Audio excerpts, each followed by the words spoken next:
victorious dress by our most outstanding kinder school year 2007-2008. Children are the hope of our nation by Maria Angelica Fontanilla.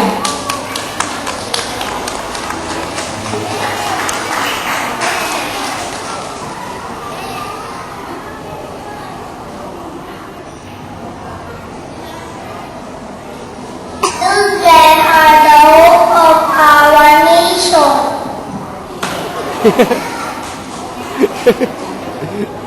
My beloved teachers, fellow classmates, guests, and parents, good morning to all.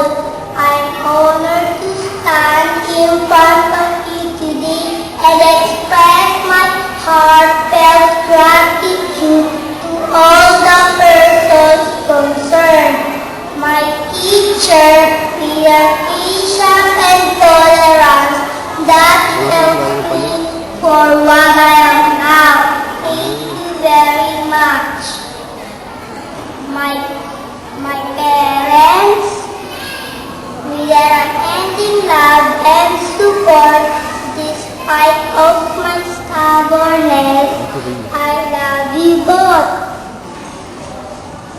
My classmates who are good and help me grow socially, I thank you too.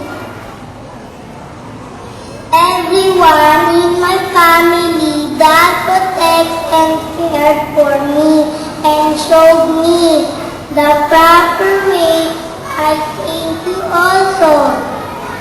And today, as we say goodbye to our dear alma mater, this I wish to our dear teachers, never fail to extend your love in teaching children by imparting your knowledge to them.